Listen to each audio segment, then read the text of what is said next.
Today is going to be a gold day. I'm going to ponder the gold I already have and the gold I plan on buying in the future. I buy one of these beautiful gold centenarios every 6 months. It's not all I invest in by any means. When possible, I opt for tangible goods, but I still own digital numbers on a screen as well. I pick up an old silver dollar each week. I enjoy my drive to the LCS or the NSLCS, local coin shop, and sometimes some not so local coin shops. I have a weakness for mercury dimes, or is it a strength? Copper is enjoyable. I try not to get carried away. When the silver price drops significantly, I back up the truck. And for me, now is not that time. That doesn't mean I'm right. None of this is financial advice. Keep in mind, I'm a low-wage worker. That's right. I can produce you some French fries. Hit that like button and help me grow this wealthy community. I'll never sell out to bullion dealers or mining companies. So when I talk about gold and silver, you can be sure it's not a sales pitch. Doesn't that sound refreshing? If that's what you want, hit the buttons. You hit the buttons, I'll keep showing up. So who was first yesterday? 2 days ago, I mean. Yeah, I fell off. I'm back on. Landon Beck, aka Quick Breaks, takes the first. First class, thousandaire. I was listening to a big YouTube channel this morning. One sponsored by a bullion dealer and has Patreons. That's amazing to me. Sponsored both by the panderer and the panderees. Anyhow, they said that mining companies were getting gold out of the ground for a little over $1,000 an ounce. It was presented as a selling point for mining company stocks. And maybe they'll do well, I don't know. But it made me think, if they can take gold out of the ground for a little over $1,000 an ounce, I can't help but wonder, is the gold I own overvalued? If it cost a third of its market value to produce it, then how long can we hold these prices? Silver bull runs have historically been predicated on fast rising gold prices. If the gold price is not sustainable, what will happen to the value of our favorite altcoin? Silver, that is. Now that's a big if. But things continuing the way they are is a big if as well. Remember, it's not what we don't know that hurts us so much. It's what we think we know that just isn't so. And when investment landscapes start becoming seemingly predictable, especially seemingly predictable to everyone, or most people. I don't want to ruin the party, but that gives me pause. Now, I know what you may be thinking. Inflation, reckless government spending, huge national debt, and even conflicts between countries. These are factors, yes. But are they already priced in? Are we really likely to get more conflicts or less?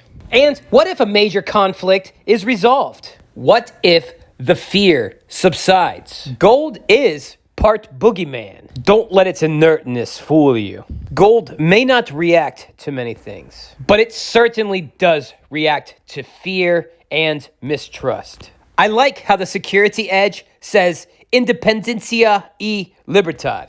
Translation: independence and liberty, free from external control, and free within a society from oppressive restrictions imposed by authority on one's way of life, behavior, or political views. Doesn't that sound nice? That's independence and liberty. If you're enjoying independence and liberty, make no doubt the price paid for it was blood.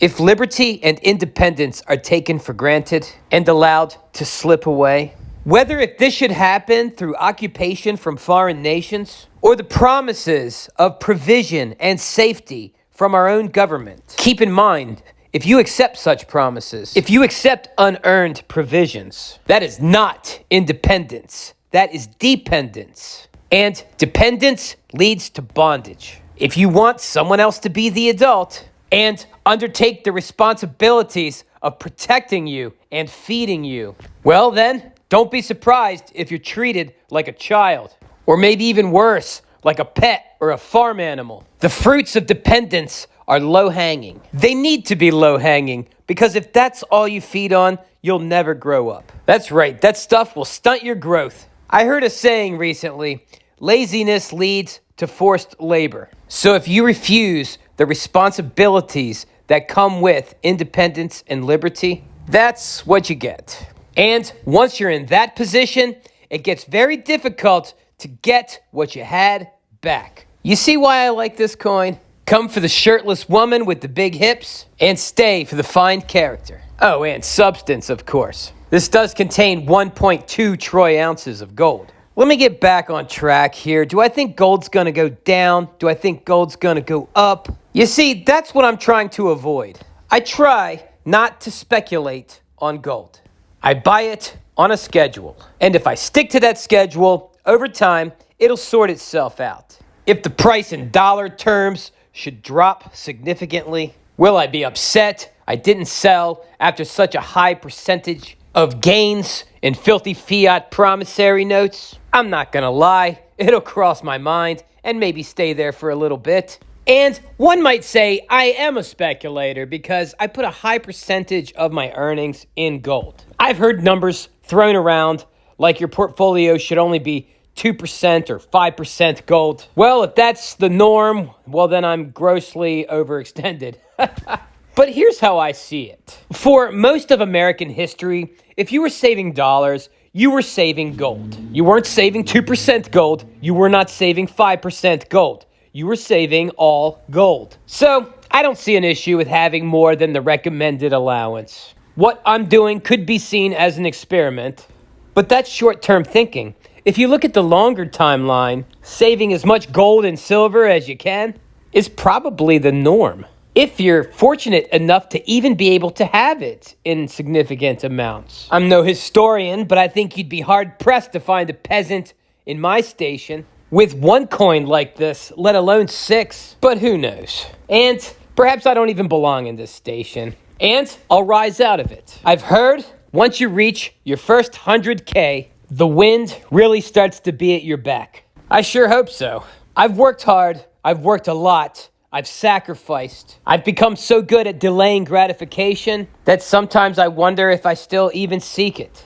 I've become almost as unreactive to the environment around me as gold itself. They say money is a great servant, but a poor master. Well, I've certainly experienced the poor master, and definitely look forward to experiencing the great servant. I can say with some confidence, I've fought pretty hard in this battle, and certainly could use some reinforcements. My focus, grind it out to the 100K, manage my health, strength, endurance, and flexibility, do my best to be good to the family and friends I still got, and grow this network, this wealthy community, much larger than anyone thinks is likely or even possible. A thousandaire is just a net worth of $1,000 or more. With inflation, the barrier to entry has never been so low. Other than that, all you need to do is hit that subscribe button. I'm here pretty much every morning.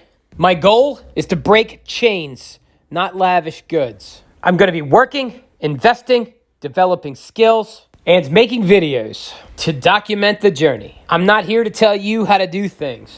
I'm good, but I know I'm not the smartest one in the room. I'm just here to stack alongside you.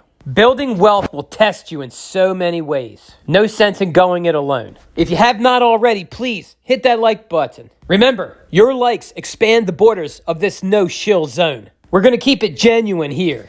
I gotta go, that's it. That is it! Thousandaire Radio, Wicked Shout. Join the pen pals. You can now write me at The Thousandaire Collector, 1700 Sullivan Trail, Suite 7, Box 111, Easton, Pennsylvania, 18040. Don't forget to include your info so I can put you on my mailing list.